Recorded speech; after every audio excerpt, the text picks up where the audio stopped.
Hermanos, buenas noches, que Dios les bendiga. Gracias damos al Señor en primer lugar por estar aquí ya nuevamente con ustedes en este día y en este momento. Agradecemos a Dios por sus bondades con cada uno de nosotros durante la semana pasada y esta semana también, que también estamos a media semana. Y agradecemos al Señor también por sus cuidados con cada uno de ustedes, de nosotros, y me imagino que también con cada uno de ustedes.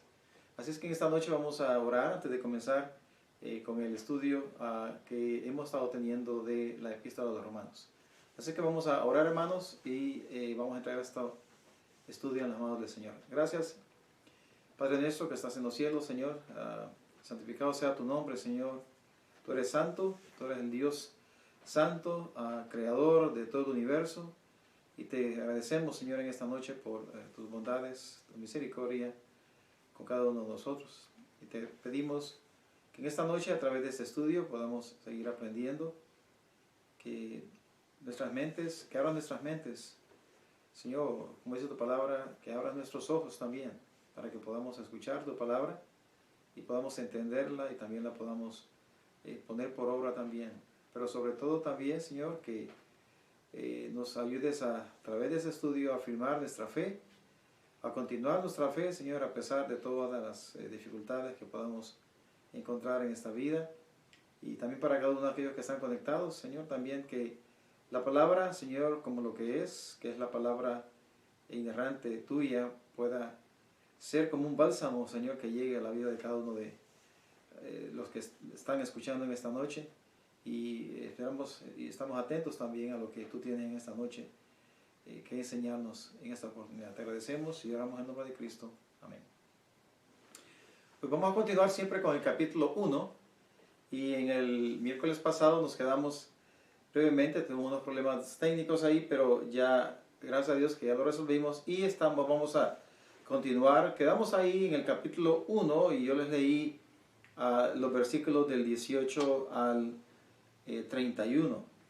Y como lo recuerdo, yo para organizarme bien y llevar de una manera consistente el estudio, tengo mi bosquejo aquí del libro de los Romanos y los temas generales que vamos a estar viendo en cada capítulo o cada sección de capítulos también y versículos.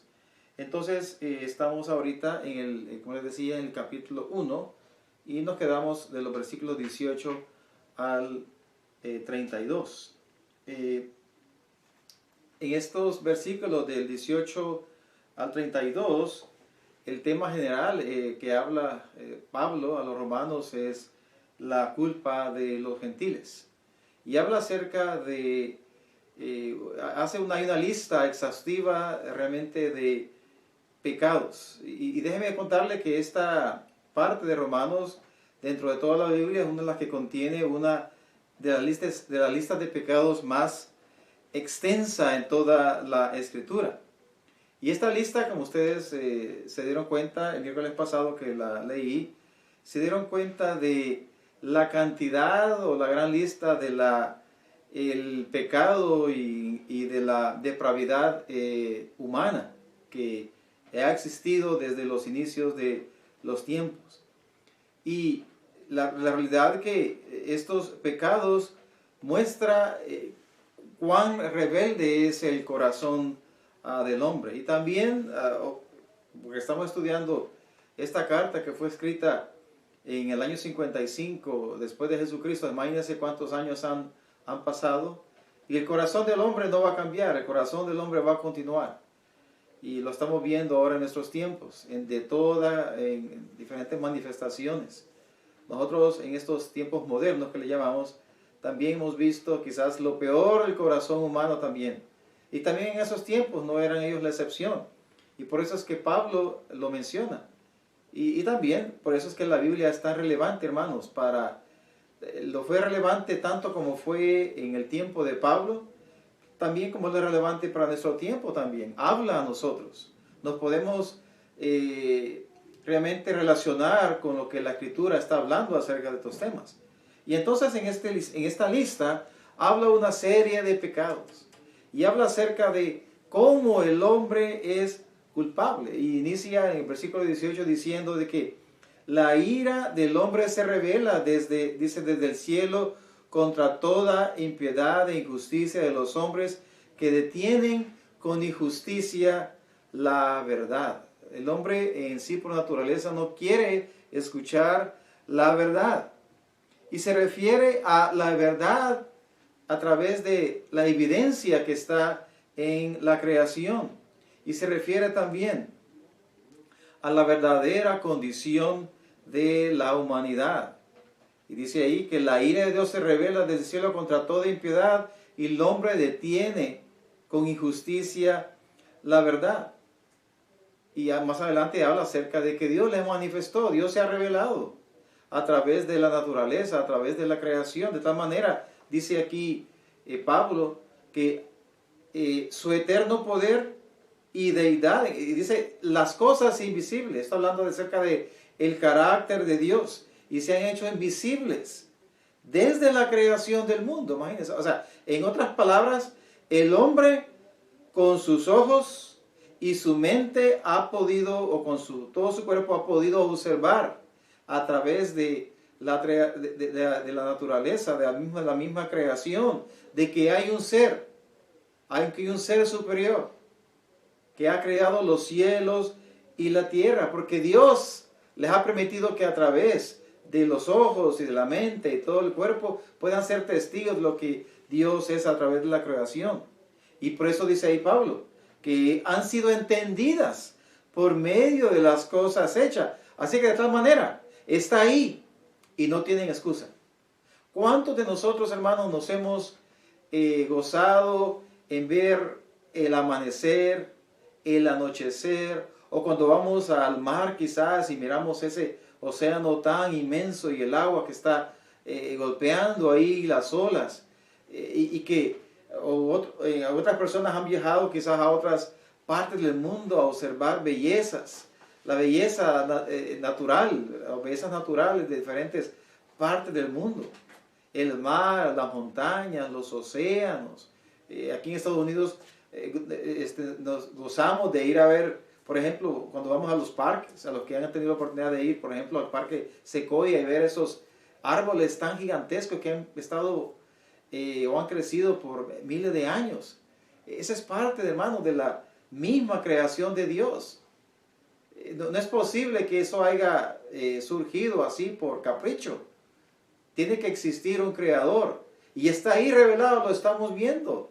El mismo hombre común, el mismo hombre sin Cristo, se maravilla de ver la creación de Dios, y así lo entendemos, y así dice Pablo. Esta creación ha sido entendida, están ahí, y no tienen excusa el decir de que Dios no existe. Sí, Dios existe. Pero mira el corazón del hombre, ya versículo 21 dice, pues habiendo conocido a Dios, en lugar de glorificarle a Dios, en lugar de darle gracias al Señor por toda la creación y por todos los beneficios que ellos podrían obtener, su corazón, dice la Escritura, se envanecieron en sus propios razonamientos, en su propia sabiduría. Y su necio corazón fue que entenebrecido, en otras palabras, endurecieron sus corazones. Y mira lo que las consecuencias de un corazón entenebrecido: se hicieron necios, cambiaron la gloria de Dios incorruptible en semejanza de imágenes, y comenzaron a crear imágenes parecidas a hombres o a aves, dice, de cuadrúpedos y reptiles. Y cuando Dios vio eso, el mismo Dios dice que Él los entregó, por lo cual también, dice Dios, los entregó a la mundicia. El mismo castigo es un castigo para estas personas, o para la humanidad, o para este tipo de personas que se entregan a todos los pecados que vienen más adelante también, a la humanidad en general. Dios los entregó, tienen una mente reprobada, dice ahí. En otra palabra, cuando Dios dice ahí en el 1:28, y como ellos no aprobaron tener en cuenta a Dios, Dios los entregó una mente reprobada. Es decir, la idea es de que no pasaron la prueba. Es decir, Dios ha puesto a prueba la mente del hombre y ha determinado que carece de valor y utilidad. Es lo que Dios hace por el hombre. Dice, habiendo entendido. Dice más adelante, y lo vamos a ver más adelante, pero dice ahí, y comienza del versículo más adelante, los entregó a una mente reprobada para hacer cosas que no convienen. Y mire, comienza a dar una lista de todos los pecados, están atestados, llenos de pecados sexuales, de perversidad, de avaricia, de maldad. Todos estos pecados muestran y salen del corazón del hombre también, eso le dice la Escritura. Salen del corazón las contiendas, los engaños, las malignidades, inventores de males, desobedientes a los padres. Por eso le digo que esto de la culpabilidad del hombre, eso ha sido desde la creación y como continúa, y lo estamos viendo ahora en estos tiempos también. El hombre es culpable delante de Dios. Dice el 32 también, para continuar ya con el capítulo 2, quienes habiendo entendido el juicio de Dios, que los que practican tales cosas son dignos de muerte, no solo las hacen, sino que también se complacen con las que las practican. Imagínense, van mucho más allá. No solamente las hacen, las practican, sino que también se complacen de otros que practican esa cantidad de pecados. Y continuando con el capítulo 2, y realmente, y volviendo también a esto, me olvidé mencionarles que esto quiere decir de que no lo hicieron por ignorancia, sino que era una rebelión flagrante, como decimos. Rebeldes, ¿verdad? Con una mente, como dice la Escritura, reprobada. Ya en el capítulo 2, para los que tienen la versión del 60, hay un título ahí, dice el justo juicio de Dios. Y dice, ya Pablo le dice, por lo cual ahora Pablo le habla directamente al hombre, en general, al hombre le dice, por lo cual eres inexcusable, oh hombre, quien quiera que seas, tú que juzgas, pues en lo que juzgas a otro, te condenas a ti mismo, porque tú juzgas y haces lo mismo. Está hablando aquel del moralista, ¿verdad? De aquel que juzga a los demás por las cosas que ellos practican, pero también esta persona las practica también. Y dice el versículo 2, mas sabemos que el juicio de Dios contra los que practican tales cosas es según y verdad. Y de ahí Pablo comienza a hacer una serie de preguntas, hablando acerca del hombre. Y fíjese bien la manera que lo hace Pablo. Es como que le estuviera hablando a cada persona y le estuviera señalando a cada uno de las personas a las que él se dirigía, a cada uno de nosotros quizás, ¿verdad? Si en nuestra vida, creo yo, pasada, dice, mas sabemos que el juicio de Dios, versículo 3, y piensas esto, oh hombre, tú que juzgas a los que tal hacen y hacen lo mismo, que tú escaparás del juicio de Dios. Y otra pregunta, o menosprecia la riqueza de su benignidad, paciencia y longanimidad, ignorando que su benignidad te guía al arrepentimiento. ¿No te has dado cuenta? Que Dios es benigno y por su misma benignidad Él te guía al arrepentimiento. Pero por tu dureza y por tu corazón no arrepentido, atesoras para ti mismo ira para el día de la ira, de la revelación, del justo juicio de Dios, el cual pagará a cada uno conforme a sus obras. Y dice ahí más adelante, vida eterna a los que perseverando en bien hacer, buscan gloria e honra e inmortalidad, pero ira y enojo a los que son contenciosos y no obedecen a la verdad, sino que obedecen a la injusticia. Y comienza Pablo a describir también los juicios de Dios, tribulación y angustia sobre todo ser humano que hace lo malo, el judío primeramente y también al griego. En otras palabras, lo que está diciendo Pablo, en otras palabras, es que todos son culpables. Todos son culpables, ya sean judíos o gentiles. Y como se recuerdan, se referían en aquellos tiempos a los gentiles, a a los que no eran judíos, es decir, al resto de la humanidad, al resto de las razas. En otras palabras, a todo el mundo, o todo el resto del mundo. Entonces, dice Pablo ahí, dice, tribulación y angustia sobre todo ser humano que hace lo malo, el judío primeramente y también el griego. Pero mire, Dios es un Dios que castiga ¿a quién? Al malo, y premia ¿a quién? Al bueno.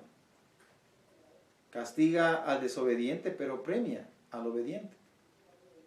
Mire lo que dice la Escritura en el versículo 10, dice Pablo, pero gloria y honra y paz a todo el que hace lo bueno, al judío primeramente y también al griego. Es una expresión que decir a todo mundo. Va a haber gloria y honra y paz en aquel día, en la eternidad, para que el que hace lo bueno ha hecho lo bueno. A todos, incluyendo judíos y también a los griegos, a toda la humanidad. ¿Por qué? Porque Dios es un Dios justo. Y porque Dios es un Dios, como lo dice el versículo 11, es un Dios que no hace distinción o no hace acepción de personas. Dice, porque no hay acepción de personas para Dios. Y es el carácter de Dios. Dios es un Dios justo también. Pero también Dios no puede permitir la maldad por ser un Dios justo y Dios ser un Dios santo. Dice ahí más adelante, versículo 12, porque todos los que sin ley han pecado, sin ley también perecerán, y todos los que bajo la ley han pecado, por la ley serán juzgados, porque no son oidores de la ley los justos ante Dios, sino que los hacedores de la ley serán justificados. Y hay varias cosas ahí que yo voy a leer, pero me voy a detener en varias partes aquí. Porque dice, 14, porque cuando los gentiles que no tienen ley hacen por naturaleza lo que es de la ley, estos, aunque no tengan ley, son para ley para sí mismos, mostrando la obra de la ley escrita en sus corazones, dando testimonio su conciencia y acusándoles o defendiéndoles su razonamiento. Él nos está diciendo, bueno, entonces, ¿cómo los gentiles saben lo que es bueno y lo que es malo si ellos nunca han escuchado la ley o los 10 mandamientos o la ley de Moisés? ¿Cómo es posible eso? ¿Cómo es posible que una persona sepa que el matar a una persona es algo malo y que no debería hacerlo? Y en el caso de los gentiles, de los que no son judíos, ¿cómo es posible que ellos sepan lo que es bueno y lo que es malo? Dice el versículo 15 que el mismo Dios dice, dando testimonio sus conciencias, mostrando la obra, la ley escrita en sus corazones, dando testimonio su conciencia y acusándoles o defendiéndoles sus razonamientos. Por eso dice en el versículo 14, porque cuando los gentiles que no tienen ley hacen por naturaleza lo que es de la ley, es decir, obedecen la ley, o la desobedecen también, aunque no tengan ley, son ley para sí mismos. Entonces, aún los gentiles saben lo que es bueno y lo que es malo, porque Dios ha puesto, como dicen por ahí, un chip en el que sabemos qué es lo bueno y qué es lo malo. Sabemos cuando estamos haciendo algo que al final al cabo va en contra de los mandamientos de Dios. O en el mismo caso también, aún en contra de lo que el pueblo judío conocía a través de la ley. Mire, dice el 16, en el día en que Dios juzgará por Jesucristo los secretos de los hombres conforme a mi evangelio. En el día van a ser revelados, dice, todos los secretos de los hombres y en el día del juicio. Y continúa hablando Pablo a cada uno de estas personas y le dice, he aquí, ahora habla, sí le está hablando a los judíos, he aquí tú tienes el sobrenombre de judío y te apoyas en la ley y te glorías en Dios y conoces su voluntad e instruido por la ley apruebas lo mejor y confías en que eres guía de los ciegos, luz de los que están en tinieblas, instructor de los indoctos, maestro de niños, que tienes en la ley la forma de la ciencia y de la verdad.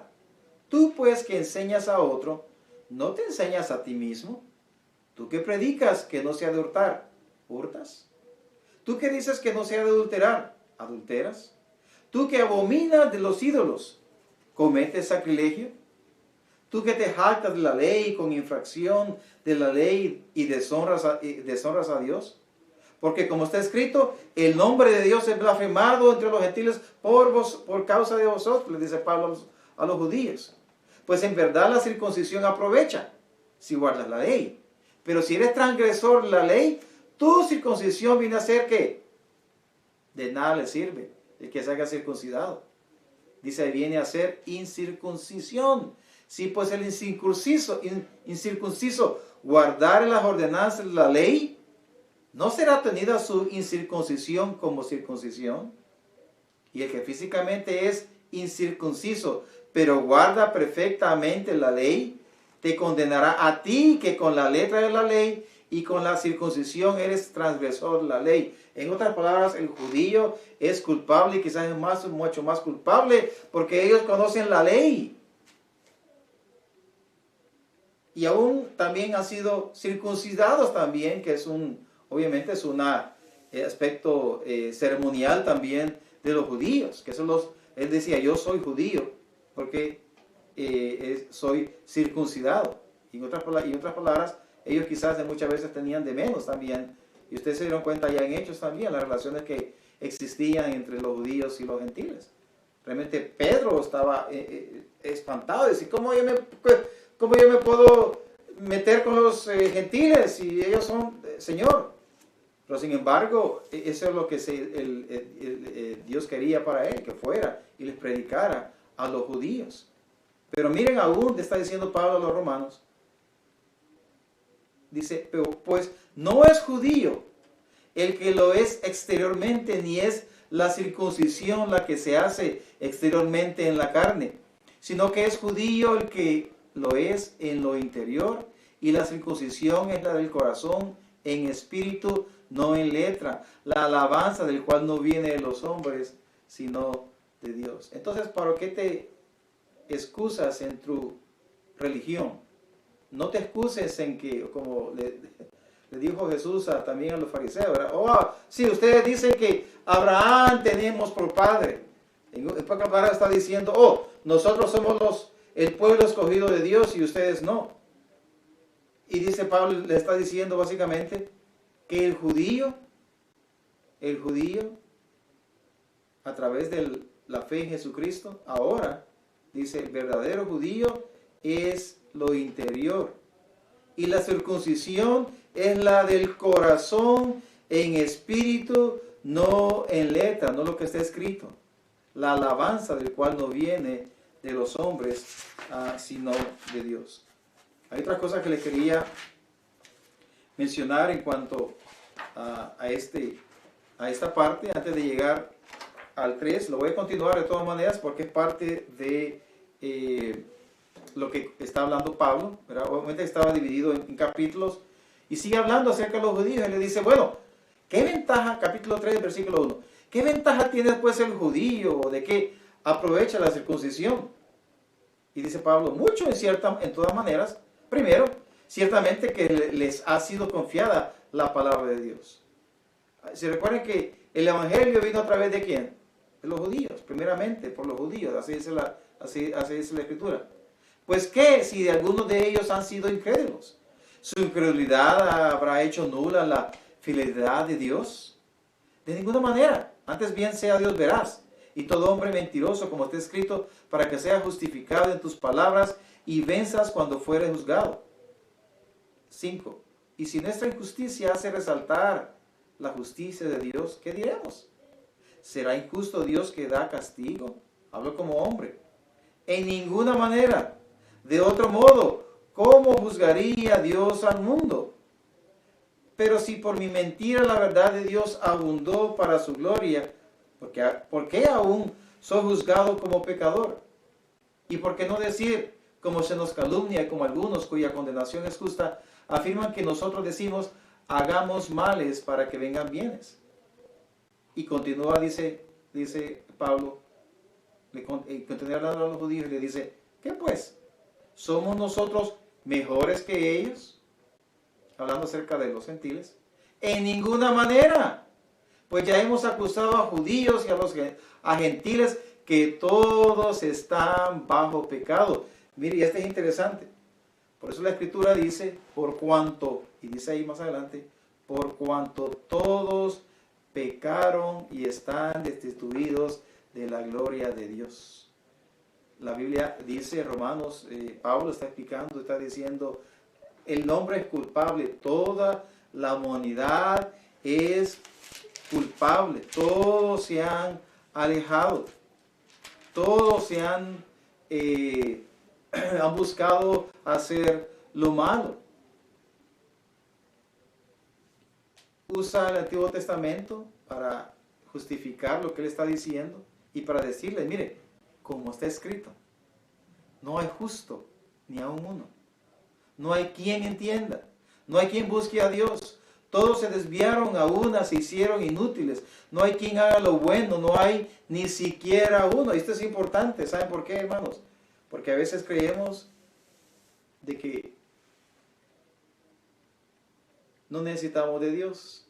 Y no necesitamos de Dios porque nos creemos buenas personas, porque no hacemos el mal a nadie, porque no hacemos pecados, o cometemos pecados grandes, como dicen algunos, ¿verdad? O peores, o lo peor. Quizás porque no hemos asesinado a nadie, o porque no hemos... Pero sin embargo, la Biblia dice de que todos hemos pecado. La Biblia dice también, como dijo Pablo, que no hay ningún justo. No hay nadie que busque a Dios.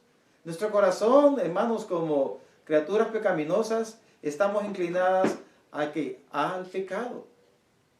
Es lo que estamos inclinados a hacer. Nunca vamos a estar inclinados realmente a lo bueno. Dice el versículo 12 que todos se desviaron. A una se hicieron inútiles. Dice, no hay quien haga lo bueno, no hay ni siquiera uno. Dice más adelante, sepulcro abierto es su garganta, con su lengua engaña, veneno de áspides hay debajo de sus labios.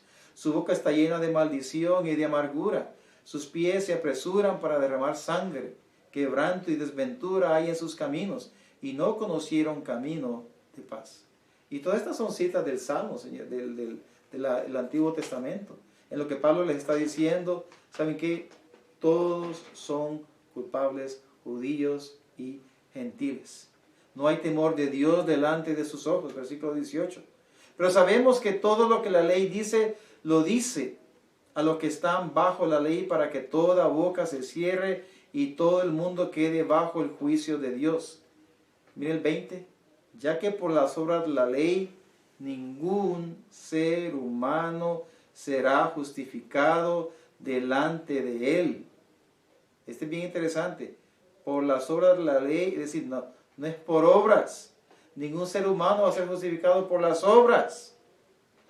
Dice, porque por medio de la ley es el conocimiento del pecado. Y ahora, y continúa ahí hablando de la justicia de Dios. Y ustedes se recuerdan que allá en el capítulo 1, Pablo habla acerca de la justicia de Dios. Déjenme encontrar eso, permíteme. Muy bien. Voy a continuar porque ya me salí no me quiero salir del tema. Pero en pocas palabras lo que quiero decir es de que ahora vamos a comenzar a hablar acerca de la justicia de Dios. ¿Cuál es la justicia de Dios? La justicia de Dios es la que viene por medio de la fe. Y dice ya en el 21, pero ahora, aparte de la ley, se ha manifestado la justicia de Dios, testificada por la ley y por los profetas. La justicia, mira aquí lo dice, la justicia de Dios por medio de la fe en Jesucristo para todos los que creen en Él, porque no hay diferencia, porque cuanto todos pecaron y están destituidos de la gloria de Dios. Ahí me voy a quedar. Lo voy a leer otra vez. Se ha manifestado, dice Pablo, la justicia de Dios. Y la justicia de Dios es a través de la fe en Jesucristo solamente. Para todos los que creen en Él. Ese es el requisito. Porque no hay diferencia. ¿Por qué? Porque todos pecaron. Todos pecaron y están, dice, separados, destituidos, alejados, como decimos también, de la gloria de Dios. Entonces esto es muy importante porque Pablo está hablando acerca de que la justicia de Dios se muestra y es a través de la fe en nuestro Señor Jesucristo. Y es para todos aquellos que creen en el Evangelio. Y estos son elementos del Evangelio también, hermanos. Como dice el siguiente versículo que hemos escuchado muchas veces, por cuanto todos pecaron y están destituidos de la gloria de Dios. Y aquí viene lo medular de lo que les quería realmente no explicar en esta noche, lo vamos a hacer más adelante. Y dice, siendo justificados gratuitamente por su gracia, mediante la redención que es en Cristo Jesús, a quien Dios puso como propiciación por medio de la fe en su sangre, para manifestar su justicia a causa de haber pasado por alto en su paciencia los pecados pasados, con la mira de manifestar en este tiempo su justicia, a fin de que Él sea el justo y el que justifica al que es de la fe de Jesús. ¿Dónde pues está la jactancia? Queda excluida. ¿Por cuál ley? ¿Por la de las obras? No, sino por la ley de la fe. Concluimos pues que el hombre es justificado por fe sin las obras de la ley. En otras palabras, que somos justificados solamente a través de la fe en Jesucristo. ¿Qué es lo que está explicando él ahí? ¿Es Dios solamente Dios de los judíos? ¿No es también Dios de los gentiles? Ciertamente, también de los gentiles. Porque Dios es uno y Él justificará por la fe a los de la circuncisión y por medio de la fe a los de la incircuncisión. Luego por la fe invalidamos la ley en ninguna manera, sino que confirmamos la ley. Es interesante porque a través de este acto de misericordia de Dios, que es el acto de la justificación, somos encontrados, no somos culpables, sino que simplemente somos absueltos, en otras palabras, del castigo del pecado. Es lo que está hablando, hemos sido justificados delante de Dios, es lo que está diciendo Pablo más adelante. Y quizás en la próxima oportunidad, en la próxima oportunidad voy a continuar y voy a entrar un poquito en el tema, no mucho realmente, porque es un tema bastante de que se puede hablar tanto, se pueden decir muchas cosas, pero es un tema importante también que podamos conocer. ¿A qué se refiere Pablo cuando está hablando acerca de la justicia? Y otros temas también que yo quisiera compartir con ustedes. Y antes de eso les quería mencionar algo también, que lo que tiene que ver con la justicia de Dios tiene mucha relación con nuestra salvación. Es la pregunta que muchos se hacen, bueno, ¿y de qué hablamos? ¿O qué queremos decir cuando hablamos de la salvación? Realmente en la carta a Romanos es cuando Pablo explica de una manera muy clara y detallada lo que el mensaje del Evangelio es. Allá en el versículo 1 del capítulo 1 dice que el Evangelio dice que es poder de Dios para salvación a todo aquel que cree. Eso es lo que es el Evangelio, es el poder de Dios para salvación. Pero quizás, ¿qué quiere decir la palabra salvación? Realmente en este contexto es la idea de rescate del poder y del dominio del pecado. Es lo que realmente está diciendo Pablo en cuanto a la salvación. Otra vez lo voy a decir. Rescate del dominio y el poder del pecado. Esa es una de las contextos también o que se usa para referirse a el tema de la salvación. Hay varios también. Pero sin embargo, a través de la salvación también recibimos bendiciones. Recibimos también otras bendiciones también, como lo es esta que vamos a estudiar, que es la justificación. Y realmente la justificación es un acto forense, como le llaman, un acto legal de Dios, en el que Dios nos encuentra somos absueltos de toda culpabilidad, del pecado, en otras palabras. Y todo eso es a través de ¿qué? De la fe solamente en nuestro Señor Jesucristo. ¿Por qué? Porque Él pagó por nosotros nuestros pecados, pasados, presentes y futuros, en la cruz. ¿A través de qué? ¿Cuál es el precio? A través de su sangre. Ese es el precio que el Hijo de Dios pagó. Y que realmente a través solamente de la sangre de Jesucristo podemos recibir el perdón de los pecados. Y no solamente recibimos la justificación, que es otra bendición también, sino que también recibimos la santificación también, glorificación también y otros temas también que vamos a hablar más adelante. Otro beneficio también, por ejemplo, la reconciliación, porque así es la Escritura, que hemos sido reconciliados. Y esto hemos sido también, Pablo, el tema también cuando dice que hemos sido también adoptados. Somos sus hijos, llegamos a ser sus hijos. Mire todos los beneficios que recibimos, hermanos, o que hemos recibido para aquellos que hemos confiado en nuestro Señor Jesucristo, en los que hemos, aquellos que hemos dicho, Señor, tú eres mi amo, yo soy simplemente tu esclavo y tú eres el dueño de todo mi ser. Y ahora quiero entregarte mi vida, o te voy a entregar mi vida para ti. Y es lo que hacemos realmente. Y es solamente a través de la fe en Jesucristo. Nos movemos de una posición de ser enemigos de Dios a la posición de ser sus hijos. Mire qué posición más interesante. Así que voy a terminar aquí en esta noche. Muchas gracias, hermanos, por su atención en esta oportunidad. En la próxima semana vamos a continuar siempre con el mismo capítulo. Y voy a detenerme un poquito también ahí en esta parte del versículo 21 al 31. Y más adelante también de otros temas en los que habla el apóstol Pablo en esta epístola tan interesante que vamos a aprender mucho.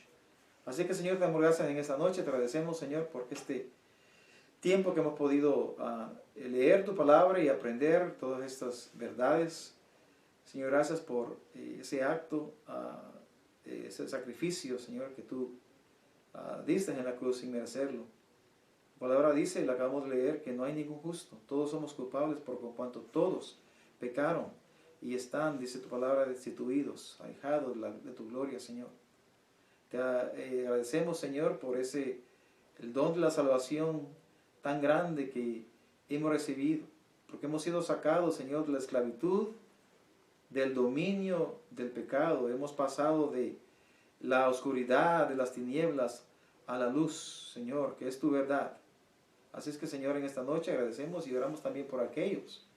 También, Señor, que en tu momento tú vas a abrirle sus ojos para que ellos puedan escuchar, reconocer, abrir los ojos, Señor, y ser beneficiados también de esta salvación tan grande y que puedan también entregar tu vida a ti, Señor, y que vuelvan a ser también tus hijos, como dice en tu palabra. Esa es la esperanza, Señor, que tenemos y te agradecemos porque, Señor, en esta noche oramos también por algunos hermanos o hermanas que estén pasando alguna dificultad, por aquellos que están enfermos también de COVID también, familias o familia, hermanos de la iglesia, Señor. He conocido también pastores que han estado bastante enfermos y yo te pido que pases tu mano de sanidad sobre cada uno de ellos en esta noche. Señor, gracias por esta oportunidad y te pedimos que nos bendigas durante lo que resta de la semana. Señor, gracias y oramos en el nombre de Cristo. Amén. Hermanos, buenas noches y que Dios les bendiga.